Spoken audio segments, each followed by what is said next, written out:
Hey, good evening and welcome to Fish on Northwest. Wayne England here in studio, flying solo, believe it or not. Barnum is off again. David, over in IT Corner, is not even here this evening. This is a one-man show this evening. The cooking segment will actually be a pre-record.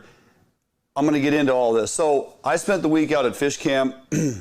Basically, I also came home a little under the weather, but again, going to get through this show this evening. So first of all, thanks for joining me. We have a lot of content to get through this evening, albeit some of it's going to be content from before.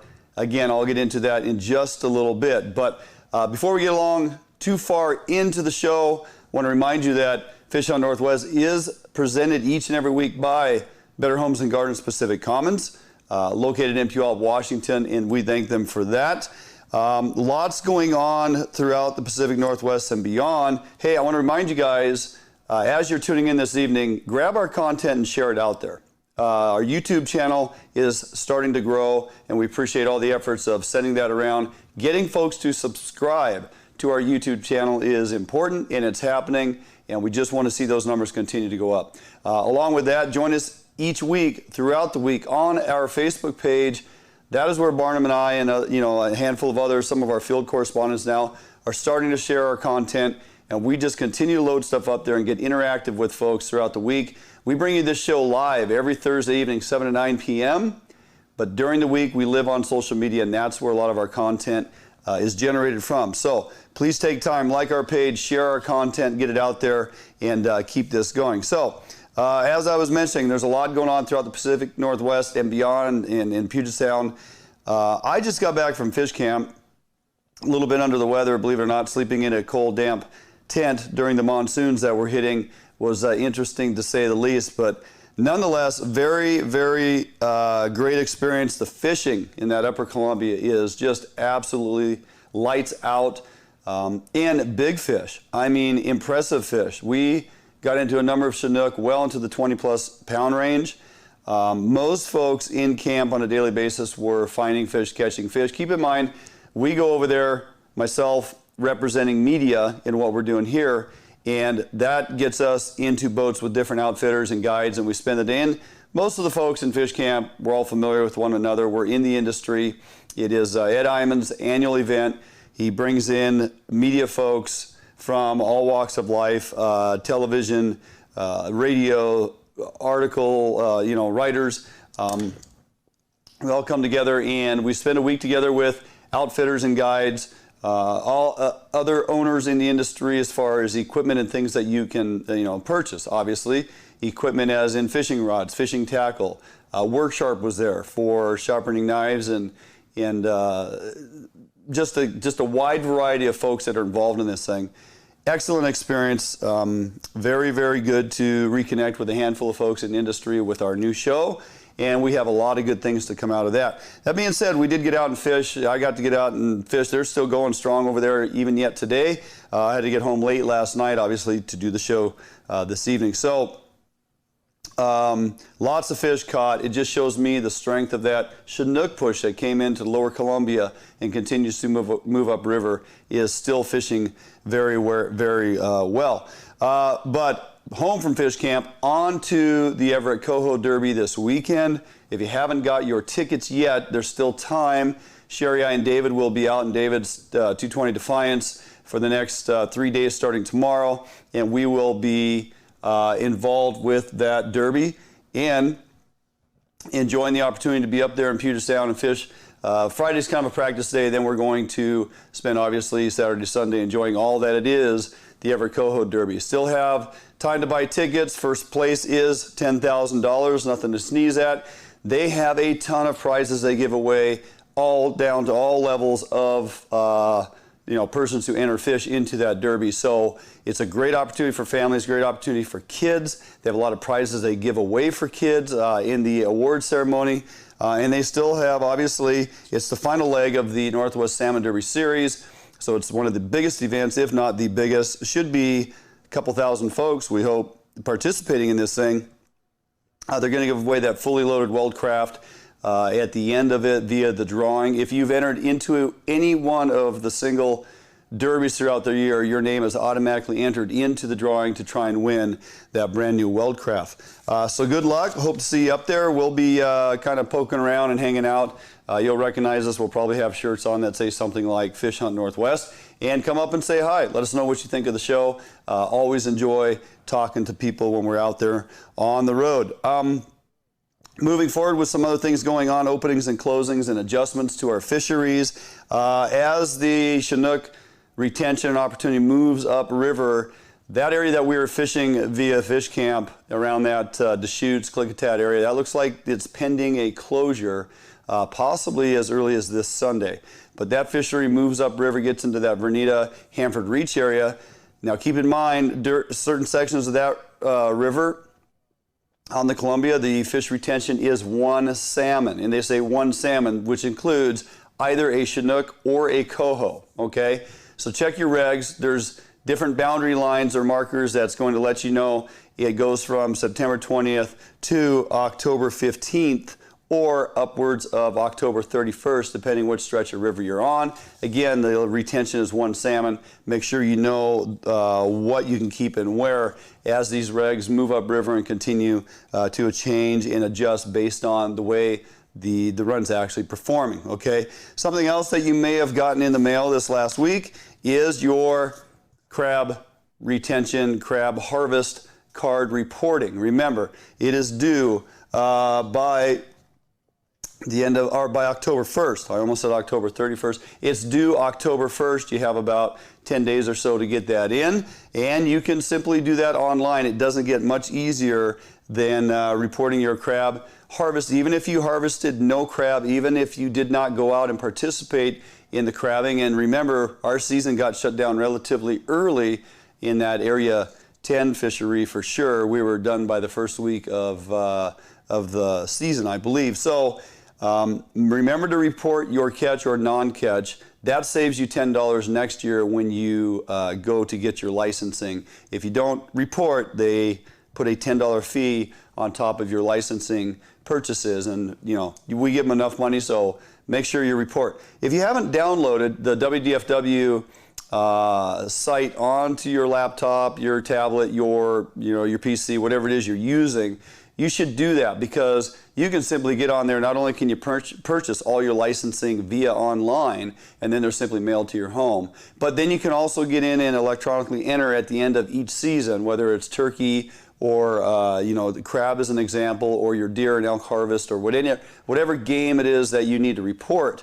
You can simply do that online and be done with it. Don't have to worry about mailing it in, filling out any information, and of course getting a stamp and all that. So load that on your desktop, utilize it for updates and updated information when things change within season, as they do mid-season management adjustments. You're able to just get online and simply see all that stuff. So with that, moving through the show. So tonight's a little bit different. This is actually a pre-record, believe it or not. I may have mentioned that at the start, can't remember. Either way, I've lined up a great show. I took the opportunity while I was over there at fish camp to record a few things. Now, the idiot that I am, I did really want to do an egg curing video as we were at camp. My point there is, a lot of times you guys plan to go on a multi-day fishing trip, whether it be Buoy 10 or somewhere else along the Columbia, or even several days out of Puget Sound during the summertime,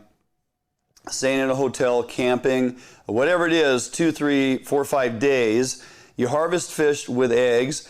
Perhaps you are an egg fisherman or not, but a lot of times people will either just think that you can throw those eggs into a Ziploc, put them on ice for 3, 4, 5 days, get home and cure them.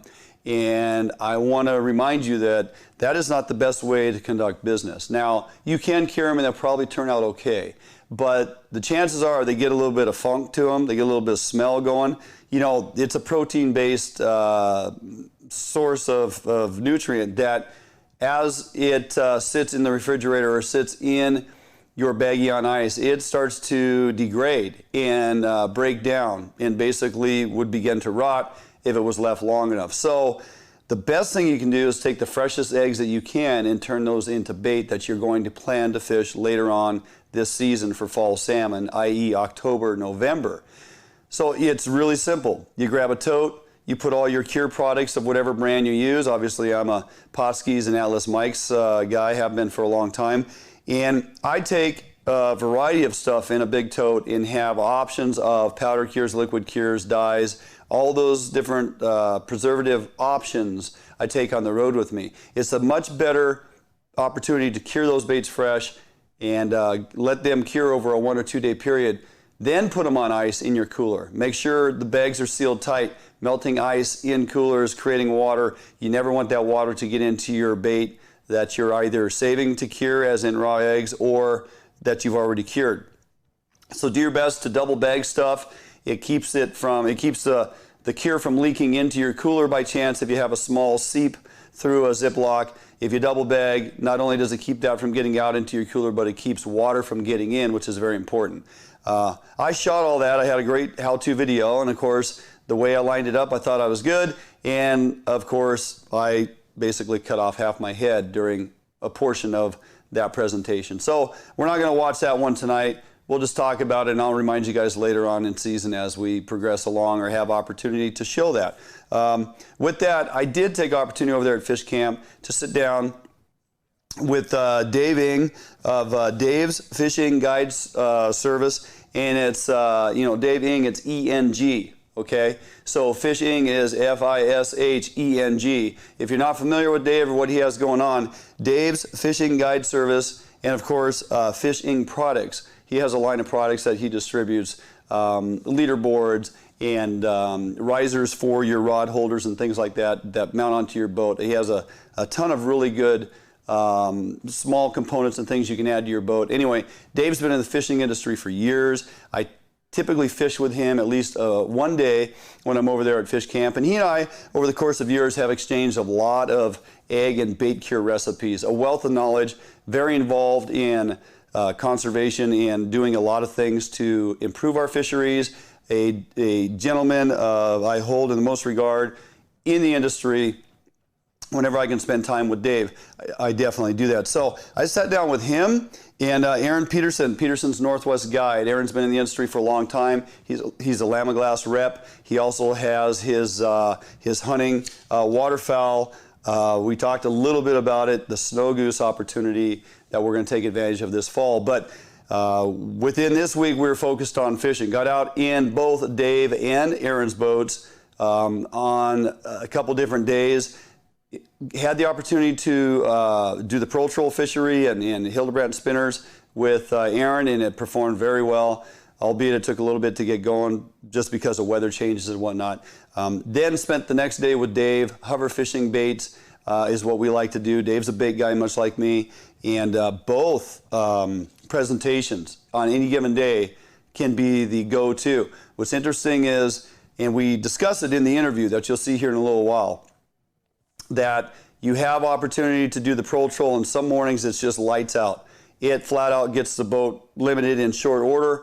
We were putting 6, 7, 8 adult fish in the boat within a matter of a couple hours. Weather changes, barometer changes, travel commercial fishing comes in all night, completely cleans out the pond, so to speak. You have to wait in the morning until that starts filling back up with fresh migrating fish. And when that happens, pretty soon the bite triggers off, 8 or 9, 10 o'clock in the morning. So had some differences in the morning based on weather, barometric pressure, how much commercial harvest happened the evening before, and all those weighed in on any particular morning of how that fishery, and it's no secret, we're on that upper stretch of the Columbia. We're talking about the Klickitat and the chutes predominantly as the two areas folks fish. And we kind of get into that a little bit later in the interview. So really good information from those two guys. I won't jump into it too much because we kind of wrap it up or summarize it in the interview. So looking forward to that. I have a small video I put together, 6 or 7 minutes. It shows us on Peterson's boat that one morning with folks from Work Sharp and Max Lure, and we're out there just catching salmon, having a great time, high-fiving, doing our thing. So a lot of fun. You just enjoy that section of the show tonight. Little video of us catching some fish to music. It's always fun to watch guys and gals reeling in 20-plus pound Chinook. It's a really good time. Later in the show, we're going to review that interview I had with David Trout earlier this year at our Sportco live event. If you missed that, this is an interview that you want to pay attention to. David is a phenomenal individual. He is the Natural Resources Director for the Nisqually Tribe of Indians, and they monitor their fisheries very closely. Matter of fact, I got off the phone with him earlier today. He confirmed that they have, in fact, shut down their Chinook gill netting fishery on the Nisqually as of September 2nd. It was early on in September.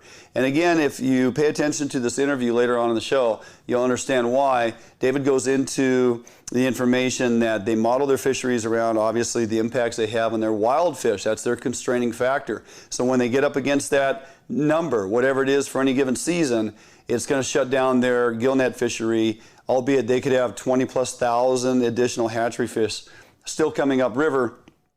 They choose not to fish on them because of their constraining factor of their wild fish that need to meet escapement. Okay, so currently this season, 2019, albeit the river kind of punched out early and the bobber and egg bite wasn't that good because of dirty conditions. But that being said, they harvested a number of fish out of there as they typically do. It was a fairly good season for them.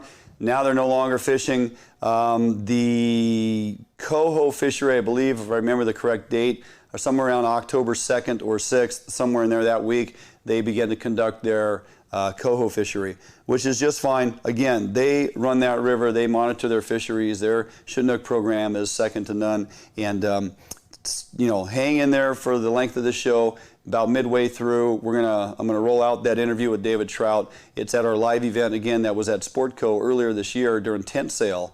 But the information is compelling when the director of the Nisqually Tribal Fisheries is talking about selective harvest in the realm of their gill net fishery commercial harvest and how they're trying alternative methods for selective harvesting within river, talking terminal areas with potential selective harvest. You need to pay attention to stuff like that. He's trying to, you know, reset the bar, so to speak.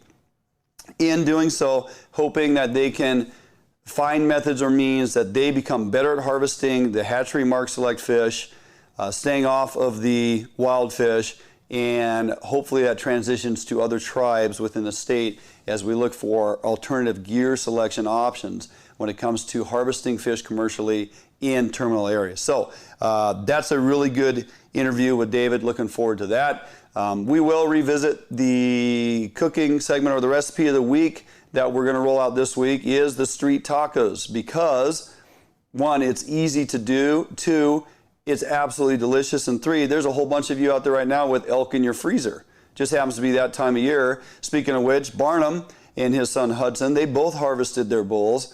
The Barnums are busy this next weekend processing 2 bull elk, lucky for them. So they have that going on in their freezer. Well, a number of you had actually sent in requests looking for alternatives for elk meat as you're stuffing your freezers with elk. The Elk Street Taco one is definitely one to pay attention to. Chef and Sherry do a real nice job on that with the recipe of the week. So that is what you can look forward to in there. And we'll close out the show with another revisit with Tony Wintrip of Tony Wintrip Music and Beau Olson, owner and outfitter Wilderness Expeditions. We had those two chuckleheads, as I referred to them some point in that show, and it kind of stuck. They were in studio earlier this year, pre-elk season.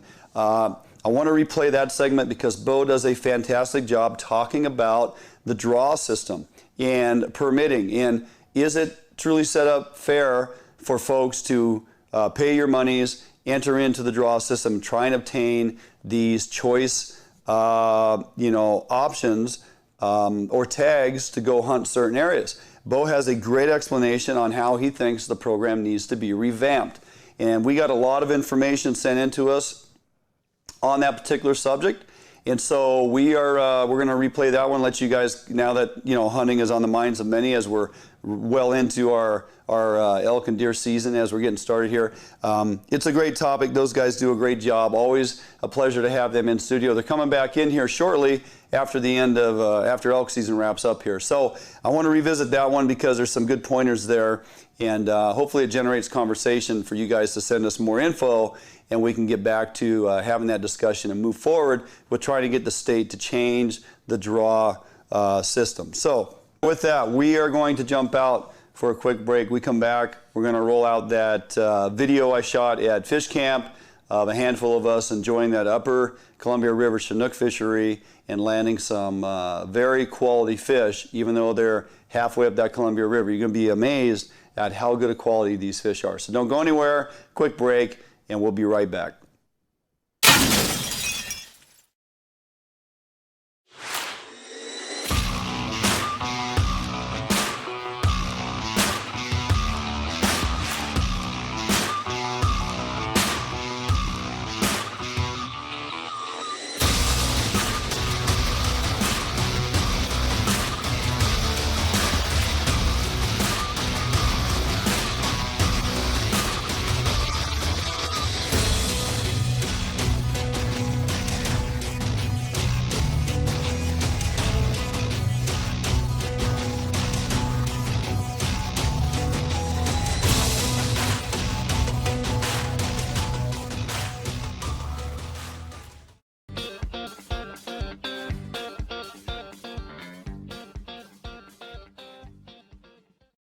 At metal supermarkets, we understand your need for fast access to a wide variety of metals, so we've made it easy.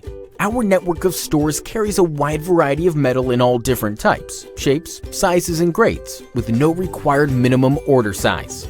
Who could ask for more? Simply tell us your dimensions online, on the phone, or in store, and we'll cut or process the metal to your desired size, often while you wait. We offer same-day service and can deliver the metal right to your door or job site. We even source hard-to-find metals, so no matter what you're looking for, metal supermarkets can provide it for you. And we're conveniently located with brick-and-mortar stores in Seattle and Portland, so you can check out our extensive stock for yourself. Superior customer service is guaranteed. Quality service from real people who know metal.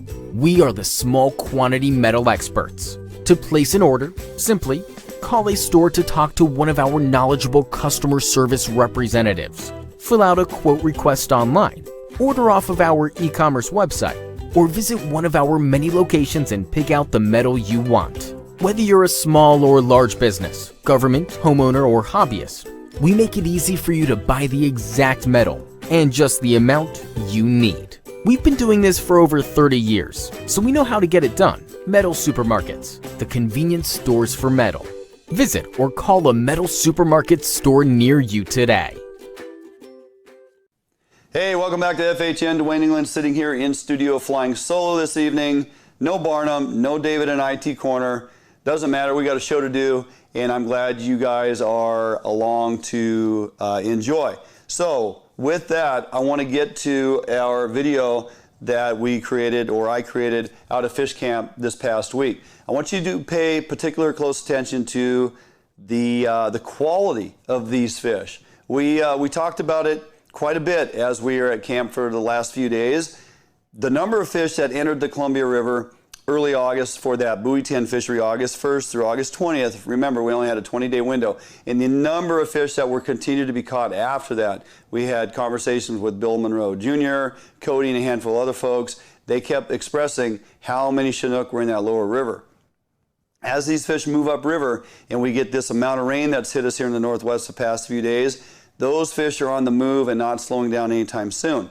That would be apparent based on the quality of these fish that we were catching this past week out of Fish Camp, and as they continue to move up the Columbia River. Not just in sheer size and numbers on these fish, but you'll see as these fish hit the boat deck, the quality I'm talking about and how bright they currently still are in their current state. So yeah, we're gonna watch this video. It's only 6 or 7 minutes long. It's myself, and we're in Aaron Peterson's boat, and a handful of folks. I believe Max Lure guys are on board, and Work Sharp, and we spent a day on the water with Aaron and doing the Pro Troll Hildebrand spinner fishery, and you'll see the quality of these fish. We really enjoyed ourselves. I hope you enjoy this video, and we'll see you shortly after the video is done.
Yeah, brother. Yeah, they're starting to fill back in the pond now, right? They sucked them all out of here in those. Jesus, Bobby.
Oh, yeah, look at that. That'll work. That's a freshie. Huh? Yeah. Nice fish. Tiny. With warm. Mexican crack. What's the name of that lure? Mexican crack. Look at that fish. It's a freshie. Yeah. You gonna give it one of those? I like it. All right, nicely done, sir. Good job. God, this thing is just warm.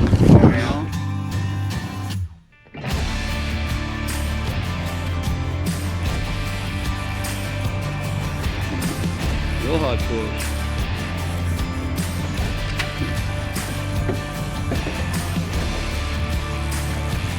What do you think, Brendan?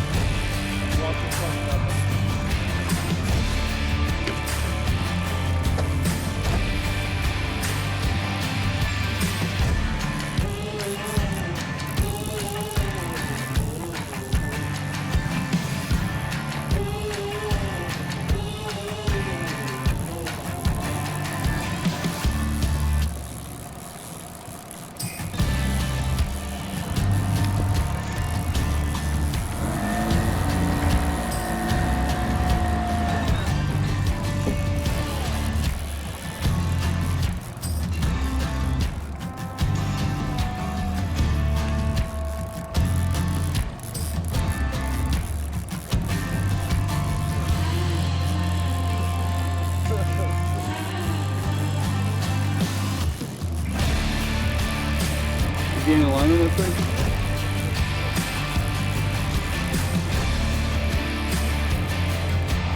There you go. It's coming up.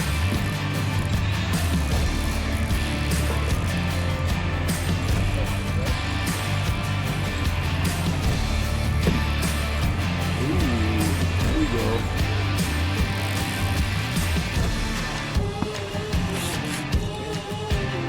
Real good fish.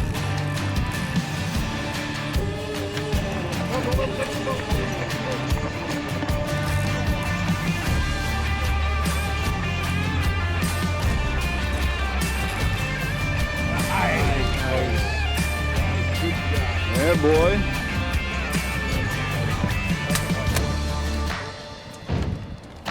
Toad.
Welcome back to Fish on Northwest. We are live here at Sportco for their annual tent sale. Lots going on out there. It is a massive hysteria. Cats and dogs running together, that whole deal, and lots of sales going on.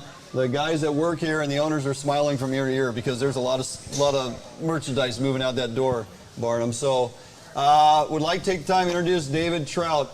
For you, those of you not familiar, David, number 2 on the show this afternoon.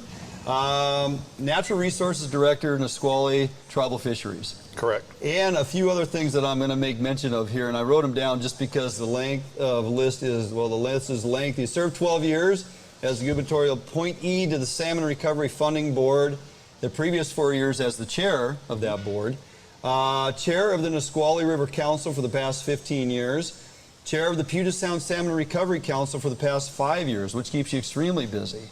So I find it interesting. I've appreciated and respected your works for years. You and I first talked about 9 years ago when I picked up the phone and gave you a call. You didn't know me from anybody. I said, hey, I'd like to come talk to you. I was doing a little radio show back in the day, and you had your door open at your office. I came down there, new environment, new face, and we sat down and talked for a couple hours. It was fantastic. And I don't know if you remember, I was doing a little piece back then on the rise and fall of Puget Sound steelhead. Mm-hmm. And we talked about the efforts you guys had put in with WDFW and all the efforts that went into the harmonic sounding and the transducers and all that. Acoustic tagging. All that. And that was fresh and new and new. And the data for that is still used today. Survive the Sound is up and running, and we use some of that data, and it's a great program. So anyway, appreciate you taking the time to come on our show. Thank you very much for being here. Well, great to have the opportunity to come talk to you and your folks that participate in your show and people out here in the audience about salmon and orca and anything you want to know about, anything in between. Yeah, well, you have your hand in it, to say the least, and I find it interesting because Nisqually is kind of at the tail end down there. I mean, Hood Canal is a little bit beyond, but Nisqually's at the end of the line. Right. And what you folks are doing down there pays dividends all the way up north, all the way through the Sound, and a lot of people don't grasp that concept, and I think it's one that you guys figured out a long time ago, and are doing a great job. Let's start off talking about a handful of years ago, the reclaiming of the estuary waters in the Nisqually Delta and the old Browns Farm and all that area that's now, if your folks are driving up and down I-5 at high tide, you'll see how close that water finally comes back into I-5. And it was dry desert and barren for years. What was the process and reasoning behind all of that, and how did you guys finally figure out that that was something that had to happen? Well, it's a long story, but it's a successful story. Yep. That we recognize that the Nisqually Delta was key for our steelhead and for our chum and chinook back in the late 80s, early 90s, and started talking to the Braggett family that owned a farm on the Pierce County side of the Nisqually Delta, as well as the U.S. Fish and Wildlife Service, to try to see if we can return and restore the heart of the Nisqually back to producing fish. Those lands have been converted for agricultural uses back in the late 1800s, 1900s, so they were growing cows instead of fish for almost 100 years. And through our long-term relationship with the Braggett family, we bought the farm with a life estate for he and his mom to live out their lives, and slowly over time removed the dikes from the farmlands and opened it up back to fish. And we did that beginning in 1992 or so, and it really set the example for the big opportunity across the river with the U.S. Fish and Wildlife Service to do 800 plus acres of their land. So the tribe started showing how this could work, showing that the fish use it, and then over time convinced the U.S. Fish and Wildlife Service that it made sense. And so that in a combined effort between the tribe and the U.S. Fish and Wildlife Service, we have the largest estuary restoration project on the West Coast. And it's been ultimately successful for fish and for birds and for everything that depends on things in South Sound. It's a really successful project. It's amazing. I think early on, the first year or two, I remember talking to a fisheries biologist with the state, and they were saying, yeah, we do our small mesh dip net testing just to see what type of fish have migrated into there, and they had documented, White River Springers were rearing in there. They had Green River Chinook. They had Coho. They had almost every fish of these lower South and Middle Sound tributaries and main stem rivers that you can think of, if I'm not mistaken, that actually residualize in there and kind of take that time for rearing and growing and maturing before they smolt outbound. Right. 25% of the fish that we catch in the Nisqually Delta are from other watersheds. Isn't that crazy? So a large number of them from the Snohomish, from the Green, from the Puyallup, White River, Spring Chinook love the Nisqually Delta. Yep. So it's not only just a Nisqually project, it's really a regional project. Yeah, very successful, as you mentioned. Unfortunately, areas like the Puyallup River cannot be reclaimed like that because it's been diked and channeled, and it's all about flood control and saving, you know, populations of people who have sprawled out in that lower farmland area now. And the housing projects continue, and that is, you know, that's just a wall of water moving. That's all it is anymore. We only rely on the upper stretches to try and, you know, utilize any of that habitat. Speaking of which, there's my segue. Let's talk about the upper watershed of the Nisqually River and the health of the habitat that is still, in some regards, in areas pretty pristine from how it's always been. Yeah, if you have a chance to float the Nisqually River from McKenna downstream or even upstream from that, it looks like an Olympic Peninsula kind of stream because there really isn't any kind of impacts. There are very few homes along the Nisqually. We started an effort back in 1989 to protect the main stem Nisqually, and when we started, there was about 3% of it was in permanent protection of the areas that salmon use. Today, it's 77% permanently protected. Yeah. Wow. So the Nisqually is getting older, more complex, and it wasn't through a set of regulations, it wasn't through condemnations, it wasn't through enforcement actions, it was through working with our neighbors in a friendly relationship, finding willing landowners to work with us, and then either acquiring the rights to work on their land or just doing work on their land because that's what they wanted to do. And so we've made a tremendous amount of progress in the Nisqually, and the fish are responding. We're seeing Chinook and Steelhead taking advantage of those habitats, and their numbers are increasing slowly, but increasing anyway, and it's all very important work. So the stuff that we're doing, your grandkids are going to enjoy a better Nisqually than I've seen in my lifetime. And there are very few watersheds we can say that about, and I'm proud the Nisqually is one of those. Yeah, absolutely. So let's talk a little bit about the hatchery programs that comprise the Nisqually River and the efforts you guys are putting in on Chinook recovery. Now let's make sure folks understand. The two hatcheries that operate on the Nisqually relative to Chinook are Nisqually Tribe owned. Correct. Are they correct? Right? Yep. And funding for those hatcheries come from a handful of different sources. What are some of the funding measures that help support those hatcheries run and owned and operated by the Nisqually Tribe? So maybe I'll start at the very beginning because it's sort of a long story, and I apologize if it's too long, but hatchery production in South Sound has been going on for a long time. The very first hatchery built in the state of Washington was built, is that me? No. Built in the Nisqually in 1898 at the mouth of Muck Creek, if you know where Muck Creek is on the Nisqually River. It only lasted a year because a flood took it out, but there's been a lot of hatchery influence in the Nisqually for a long time. And because of that, management systems and harvest patterns were set up to take advantage of big South Sound hatchery production, especially for Chinook and Coho. So in the 50s and 60s and 70s, harvest rates for these fish exceeded 80%. So 8 out of every 10 fish coming back to South Sound was caught in a fishery of some sort. Well, as you can imagine, wild fish don't sustain very well at that kind of harvest rate. So while the hatchery population was able to maintain itself, the wild population slowly over time have diminished to the point where in 1999, the federal government decided to list Puget Sound fall Chinook, including the Nisqually, as being threatened under the Endangered Species Act. And the Nisqually population in particular is one of the key ones that need to recover for the South Sound area. So every area south of Lake Washington, the Nisqually is the key population that needs to recover. Now, what makes it even more complex is that because of the early hatchery influence and the really high harvest rates, the Nisqually wild natural Chinook went extinct sometime in the 60s and was replaced by a Green River hatchery fish that's been there since the early to mid 70s. So our obligation under Endangered Species Act is to use that Green River population and have it slowly over time become a Nisqually population. So we're doing lots of different things with our hatchery programs, with our habitat programs, to try to get this fish to become naturalized and wild again as part of the recovery effort. So I currently run 2 hatchery facilities on the Nisqually, one at Clear Creek, one at Kalama Creek, and then we also now run a program at McAllister Creek. Right. And we release about 4 million Chinook a year in total into the Nisqually system. 1 million of them are now going over to McAllister.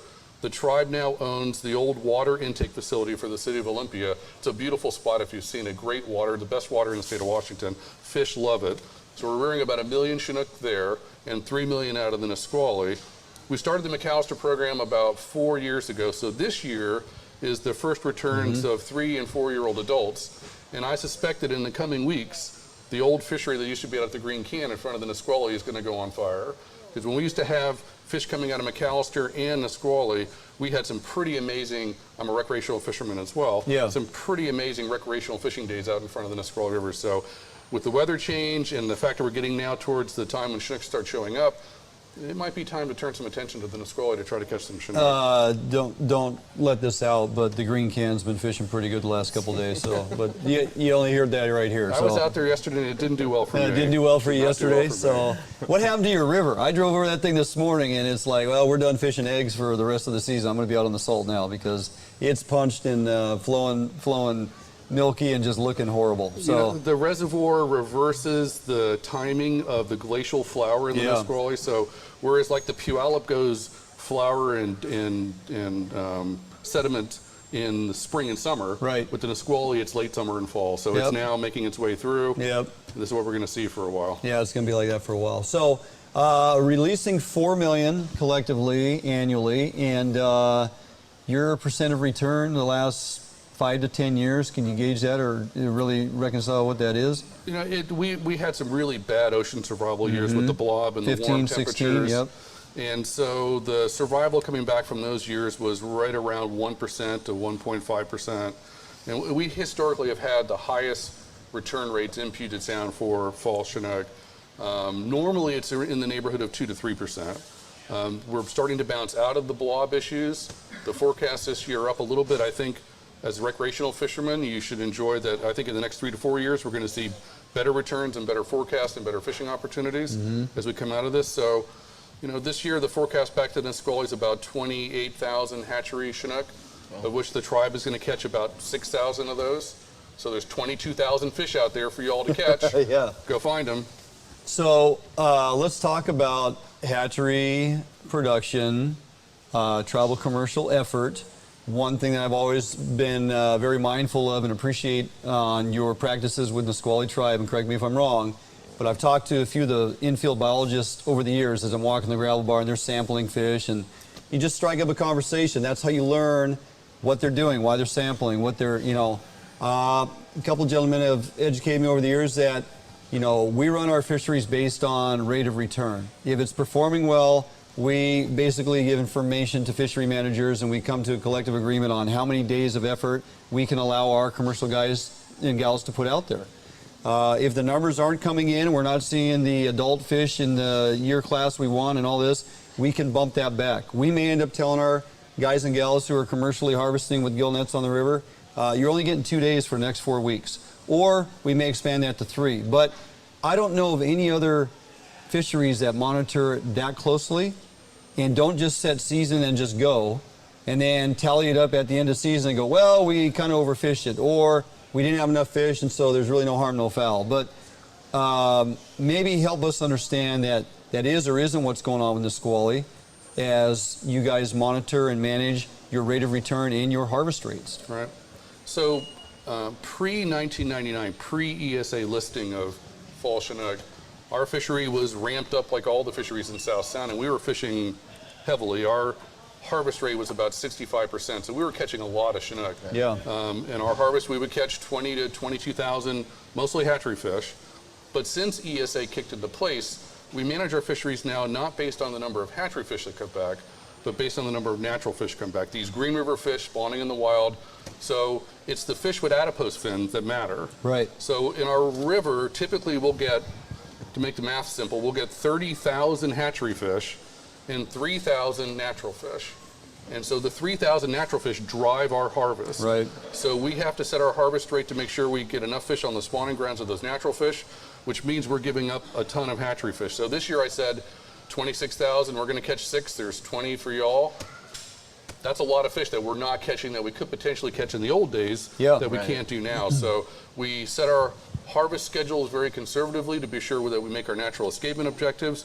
We have a very effective in-season update tool. We monitor our fishery carefully. We sample over 60% of the fish that are caught every day. And so that goes into a model, and if the run looks like it's smaller, we shut down. Unfortunately, if the run is bigger, we don't really have a chance to respond to that. Our schedule is a maximum schedule. So we only act for Chinook if it goes down. Now with chum, we can go either direction. If the chum run is bigger, we can go more. But we tend to be very conservative, and it really is driven by these natural fish. And so you're probably frustrated, and I know my fishermen are frustrated that there are we'll have 15,000 surplus hatchery fish in the hatchery. Minter Creek last year had 20,000 surplus adults that aren't being caught by you all, that aren't being caught by the tribes, that aren't being eaten by killer whales, that are basically just going to waste. And so one of the things that I'm proud of that the Nisqually Tribe is working on and experimenting with this year, again, are selective tools in our commercial fishery. So ways for our fishermen... Selective harvest. Selective harvest, so we can catch hatchery fish and release wild fish alive. And we're trying a bunch of different techniques this year. What are some of those, or how do you do that? Yeah, I mean, everybody's like, oh, they're just gill netters. And I know for a fact, years past, you guys were trying some different things. You mandated that your tribal fishermen came to your main facility, acquired the gear to construct their tangle nets. They were to fish their tangle nets between hours of this and that. They had to monitor their tangle nets. They couldn't just drop them and leave. They had to literally sit there physically, monitor their nets. Corks are bouncing. They were mandated to go out there, get the fish untangled. If it's wild, release it. If it's hatchery, bonk it. I mean, you guys were taking a really aggressive approach on that. And now I know as of late, you're kind of heading back this way of trying out different means of selective harvest, which is not a term typically used when you talk about tribal fisheries. I want to make sure everybody understands that. But now we're talking with the Nisqually Tribe and the man in charge, and you're telling me we're going seeking methods of selective harvest. When we're being limited by this 3,000 fish and there's 30,000 to be caught, we need to have access to those fish. And the only way to really do that is to be able to release some of these natural fish. So we're looking at all kinds of different tools. The tangle net, gill nets that we tried a few years ago, they work under certain conditions. So they do not work well in pink ears because they catch a lot of pink. And it's really hard to go through a pink and try to release a natural Chinook. They don't work well under the recent years when we've seen low water and high temperatures. So the fish don't recover as well when you're releasing, whether from a net or from a hook and line as well. There are challenges to that. So we need to find tools that work under different kind of conditions. So we're looking at this year the construction of small fish traps with live boxes so that fishermen can individually go through and sort fish that way on a daily basis. One of the interesting things we're experimenting with, and who knows if it's going to work, but I'm from Hawaii, my family's from Hawaii, and my family there used cast nets, throw nets to catch fish. We're going to try cast nets in the Nisqually to see if we can find the right place, cast a net out, have the weights drop down, you catch 3 or 4 fish, bring it into shore, release the natural fish, keep the hatchery fish. We're going to try anything that's possible to do this effectively, find the ones that our fishermen are willing to accept culturally, and then hopefully expand their fisheries while protecting wild fish as well. How are they responding to these ideas as, you know, they come together and you as a community meet and you say, look, we are working hard to recover our fish. Here are some measures we want to deploy this next season. We need you guys to support this. Is it receptive, or are they kind of pushing back going, man, I just want to put my gill net out and go home and come back in the morning and clean it out? You know, there's a little of both. I mean, change is always hard.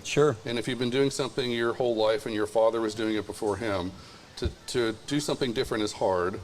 But the alternative of not fishing or not having access to the fish is even harder. So begrudgingly but acceptingly, we're moving in that direction. It's just a matter of finding the right tool that makes sense to our fishermen that they're willing to employ. And so I think there's opportunities. If we can do it in the Nisqually and find the right tool, there may be other places where they're adopted as well. But it's really important to know that each tribe is a separate sovereign government, and we make our own decisions. So even though it might work on the Nisqually, it may not be embraced elsewhere, or it might be, but it's ultimately their decision about how they go forward and manage their fisheries. I think the key point there is you say, hey, you know, we got 20,000 hatchery fish in the hatchery that we don't have access to because our model is, you know, held down by the the number of our wild fish. That is our constraining factor. And it's great to hear you say that. I mean, that's how we're managing our fisheries, even in river for tribal fisheries. I mean, it's a key component to making this whole thing work.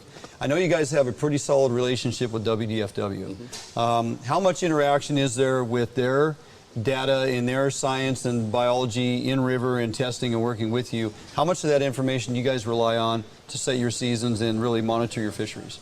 Well, we do have a very good relationship with Department of Fish and Wildlife and the staff there, and Ron Warren down to the field bios. You know, a very close working relationship with them. We depend on each other's information to make good decisions. So co-management is alive and working on the Nisqually River, and we appreciate it. doesn't mean it makes it any easier when you have to make tough decisions around limited resources. And Right. so the North of Falcon process, if you're familiar with that, can be very contentious and difficult when some stocks like the Stillaguamish or Mid-Hood Canal don't have as many fish and you have to squeeze fisheries. But having that good relationship allows you to make the really tough decisions professionally rather than having to go somewhere else. So we rely on them a lot. We've got a good partnership with the Fish and Wildlife staff and with the NOAA Science Center. I think it's important, and as we think about how we move forward dealing with southern resident killer whales and with salmon recovery and the use of hatcheries, and hatcheries are going to be a key piece to this, is that we don't do what we've been doing simply because that's what we've been doing. Right. And so unfortunately the hatcheries tend to be an automatic. They just produce 4 million fish, you spawn, you do it, and you keep doing the same thing over and over again. And there are negative consequences to that. And we're trying to get away from that. So at Nisqually, we treat our hatchery as an experiment. Every year we're experimenting and thinking and trying something different. So for example, one of the issues we've noticed in our fishery, and you've probably noticed in your fishery, is that the average size of Chinook, hatchery Chinook, in the last 20 years has gotten smaller.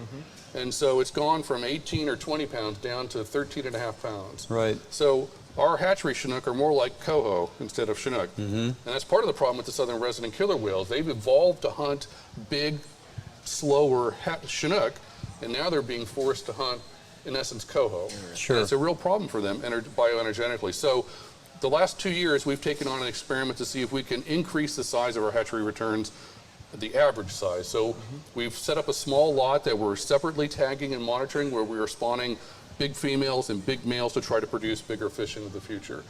Our fishermen are going to appreciate it. I think you all will appreciate that, and I think the whales will appreciate it as well. Absolutely. So if this is successful, I think others will start to do it as well. The other thing that's important to understand about hatcheries, and doing it over and over again because it works, is that for years hatchery managers were evaluated and their careers were based on getting as many fish back to the hatcheries as possible. So they figured out that window when you release all the juveniles and when the adults come back, that would maximize their effectiveness. Well, right now today we're producing about, it's a little bit less, but about the historic number of Chinook in Puget Sound. Not as many as we used to produce. In the 80s, we produced a lot more. Yeah. But if you go back 200 years ago and look at the populations that were out there, and you look at what we're producing now, it's about the same number of salmon in Puget Sound. But in those days, you would have Chinook leaving the river from February to October and coming back from March until November. But now we release all our fish in a 3-week window in May, and they all come back in a 3-week window in August. So it's hard to catch the adults coming back if you're recreational fishermen, because that's a bunch of fish coming through and you can't get them all, and for the tribe, same thing. But if you're a killer whale, all of your food is coming back at the exact same time. Right. And the problem they're facing is that there isn't food available from February to March, from November to March. So we're experimenting with changing our release timing, changing our strategy so we can maybe have longer releases and not evaluate our success based on how many fish we get back in the river necessarily, but just and how successful are we getting these fish out that more resemble a natural out-migration. And I think ultimately that's the key to success and how hatcheries play into the future. They have to be more integrated with what's going on in the world. They have to be supporting things like killer whales and recreational and tribal fisheries, and we need to be thinking about them as experiments, every one of them, all across Puget Sound. Historically, like in the 80s, hatchery programs were all about just polluting the waters with tons of fish, as you kind of mentioned. And it was all a numbers thing. And releasing smolts at a certain point, sometimes based on budgetary restraints. Hey, we're going to run out of food here in 9 weeks, so we're going to have to up our release by a week and a half or 7 days or whatever it was. Right. But to me, it seemed like we built this common practice of releasing smolt that were undersized and not truly like of adequate size to produce a high survivability of smolt in the wild. Are you guys rearing these smolt to a size that now isn't like, you know, we don't want 24 smolt per pound. We want, 14 smolt per pound, or whatever the number is, to make them bigger fish, more efficient, better fitness before we release them? Or is it kind of just we have a standard of size of fish that we release and we've been doing it for 20 years? No, so we're changing timing, and if you start changing timing, you're changing size. Right. So if you're releasing fish earlier in March and April, they're generally going to be smaller. Right. What we've noticed through the intensive monitoring we've done of the estuary restoration work is that there's a key size that the fish have to hit before they leave the Nisqually and hit Puget Sound and hit the ocean. And as long as they make that size, it doesn't really matter what the size of release is. So we're trying to find the place where the Chinook releases don't interfere with the natural production, but that at the end of the day they make that size so that they're all leaving in a healthy way and they survive coming back. Gotcha. And again, we've got the highest survival of fall Chinook in Puget Sound out of our hatchery facility, so I think we're doing a fairly good job of finding that sweet spot, and now we just need to widen it a little bit and find out if there's more fish we can produce that'll benefit southern resident killer whales and more look like a natural component. But the challenge is with salmon recovery isn't so much about the fish. The fish know what to do. Chris Ellings, who's my lead salmon research biologist, likes to say if we just take our foot off the throat of the fish, they'll recover. The challenge of salmon recovery is us. It's not the fish. We've got 4.5 million people living in Puget Sound. That's going to double in the next 15 to 20 years. If you look across the landscape, the way we've developed in the last 50 years, if we do that again in the next 50 years for the next 4 million, We're done. We're done. Yeah. Southern resident killer whales will disappear, Chinook will disappear, salmon will disappear. Yeah. We have to do it differently, and it's going to take a lot of courage and leadership from our electeds to make it happen, and for us as a public to support it. And that's really where we are right now. We're at that tipping point that if we don't do something different all across the board, then it is going to be game over, and we might as well move to Alaska and fish up there. Really good information. Appreciate all the work you and your folks are doing out of the hatchery program there, and for the changes you're trying to implement in just this ongoing effort of salmon recovery, orca recovery. You and I talked on the phone a couple times. This isn't your first visit to FHN. We're going to have you back in studio to tackle this orca component of this whole thing. As we mentioned earlier, it's not just a bunch of people carrying a flag that says orca as an excuse to dump more hatchery fish in the system. There's a lot of science behind this, a lot of reasoning, and a lot of sound minds that are making these decisions. You're one of them, for sure. Glad you're putting up the fight, because we need guys like you working cohesively with the state and the managers and the tribal management, all coming together. It was noted quite some time ago, each individual group and of themselves, this is not going to work. We have to be on common ground to make this successful, and you guys are doing a great job in that regard. So, yeah, appreciate it, man. Keep it up. Thank you. Really appreciate you coming in. Give this guy a round of applause.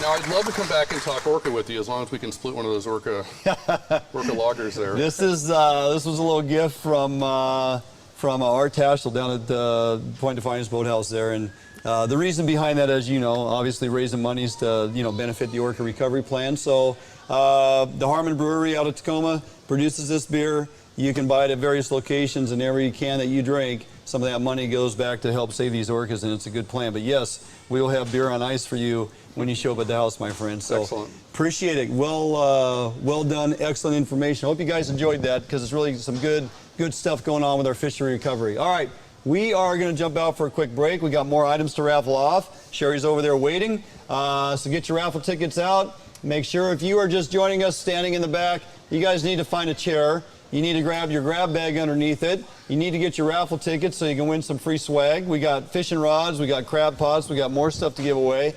And you can only do that with your raffle tickets. So we'll jump out for a break. We come back. It's time to get cooking. I believe we got a crab-crusted salmon recipe. Ooh. And that is going to get served up to a couple of folks in the audience when this whole thing gets done. So don't go anywhere. We'll be right back after this break. More FHN from Sportco.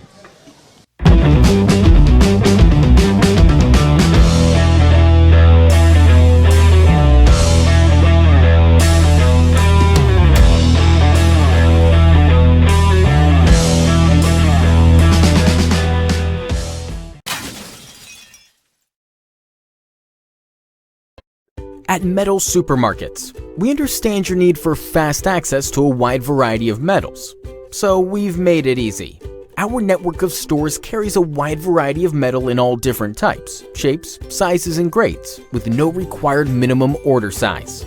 Who could ask for more? Simply tell us your dimensions online, on the phone, or in store, and we'll cut or process the metal to your desired size, often while you wait. We offer same-day service and can deliver the metal right to your door or job site. We even source hard-to-find metals, so no matter what you're looking for, Metal Supermarkets can provide it for you. And we're conveniently located with brick and mortar stores in Seattle and Portland, so you can check out our extensive stock for yourself. Superior customer service is guaranteed. Quality service from real people who know metal.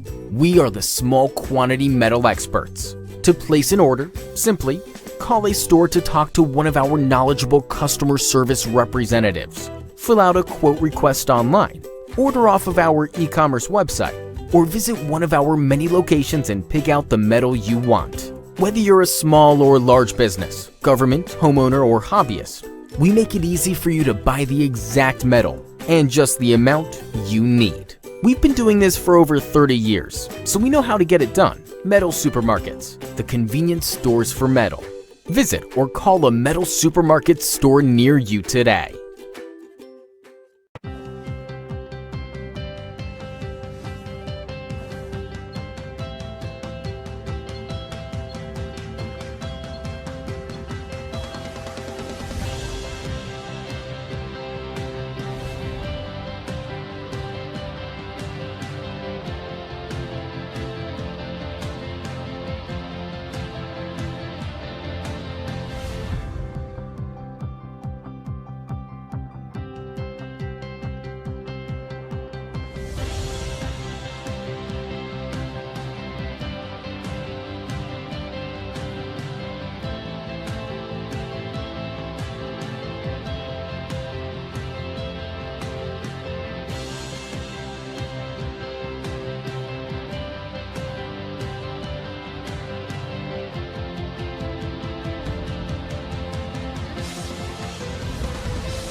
Hey everyone, welcome back to Fish Hunt Northwest. We're here in the kitchen with Chef Kelly, and we have some Elk Street tacos. Yes. I love tacos. So all kind of your leftover meat you're saying you're Yes, gonna do? this is, all your scrap meat does not have to go into your hamburger grind.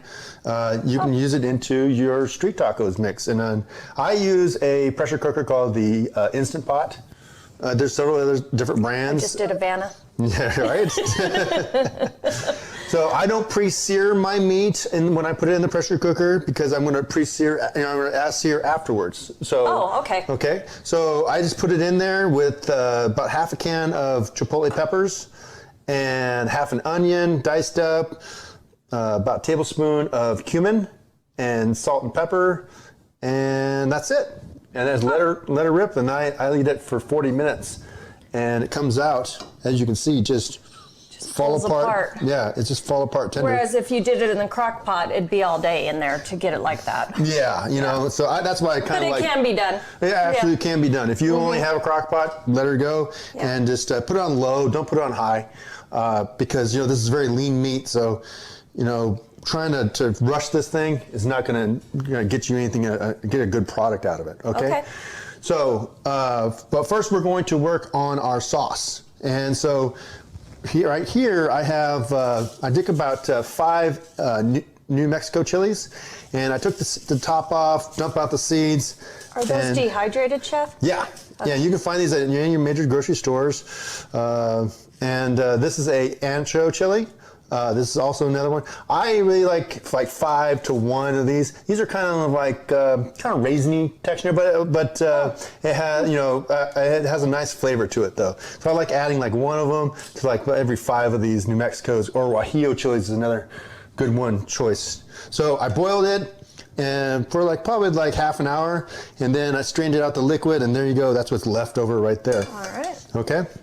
Roasted some. So and also roasted my vegetables, and you're gonna look at this and go, oh, hey, you kind of burnt it. Like, no, I'm looking for that. I really want that char. When people say char, that's what we're really looking for. Okay. I kind of really like these guys right here. Yeah, those look nice. I'll set aside those guys. Okay, so now we're gonna work on our sauce. Hold on a second here. Well, I have it off. Might as well just do it that way. Right? Yep. Everybody in the pool. I don't care if you can swim or not. Okay. So, we'll do all. Okay, you take that and that. Okay. Okay, we're gonna puree that up.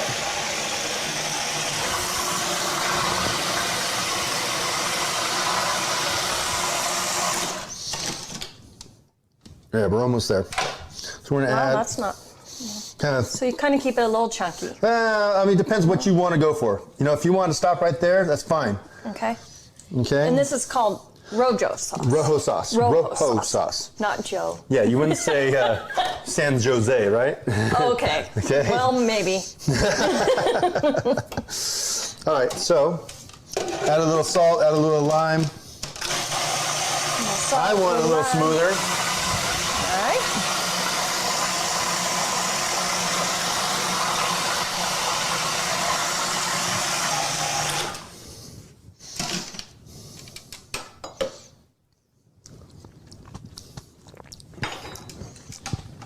Let's do More another. lime. Let's do a little more lime. So that's like a whole lime now. Yeah, we're Medium-sized lime? Medium-sized lime. Maybe just a little bit more salt. Okay. You're the expert.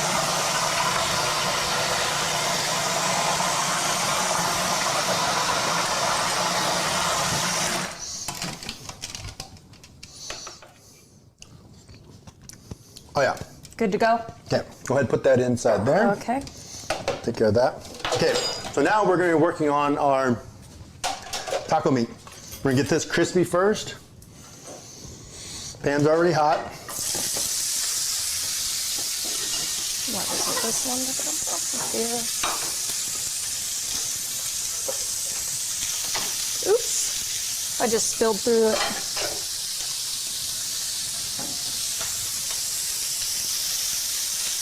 I'm making the mess today.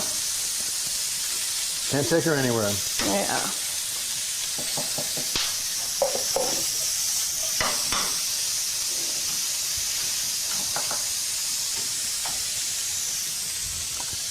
Okay, so we're gonna work on our tortillas too. And I do my tortillas 2 at a time. Just like that.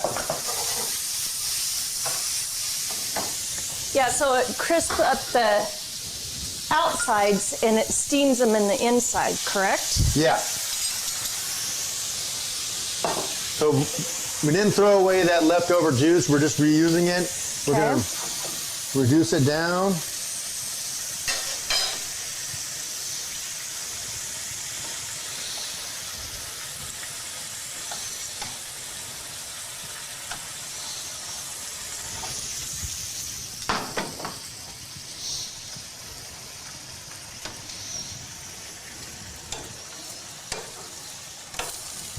And you put a little bit of oil in Just a touch with of the oil. tortillas? Yeah.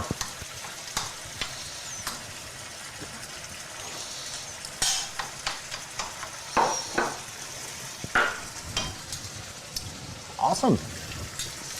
Done. All ready to go.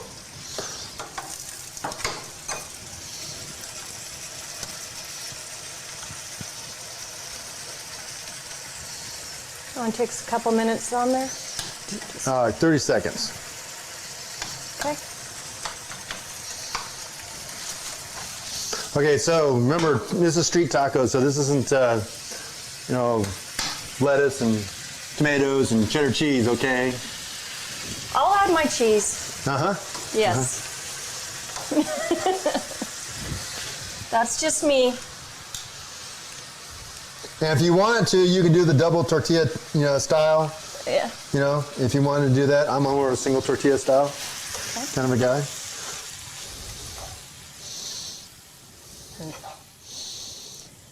Smells are just amazing, amazing.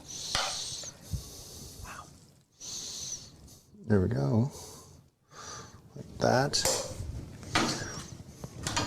And then just a little bit of cilantro. Where's my onion? Oh, where did I put your onion, Chef? I got it. There we go. There we go. Easy peasy, right? Of course, onion. What was I thinking? Guys, try some street taco meat. You know, this is easy stuff, and everybody can eat this. You know, kiddos will love this, and I guarantee you they will never pick it apart and say, "Oh, it's not beef." Or, nope. Ooh, it's elk. Yeah. No. Nope. I know I'm gonna dig in. There you go. Yeah, and I'm not sharing today. I'm not. So we'll go ahead and throw it back to you guys in the studio. Which one's yours? Hey, welcome back to FHN New England. Still sitting here in studio flying solo. No Barnum, no David in IT corner. That's okay, it doesn't matter. We're going to get through the rest of this information that I've put together for tonight's show, and hopefully you're finding it not only useful information but enjoyable as well. So right now we're going to take a look at something I recorded yesterday with Dave Ing, Aaron Peterson. I had opportunity to fish out of both of their boats, albeit two completely different techniques, primarily the two techniques that are utilized over there on that stretch of the Columbia in pursuit of the Chinook.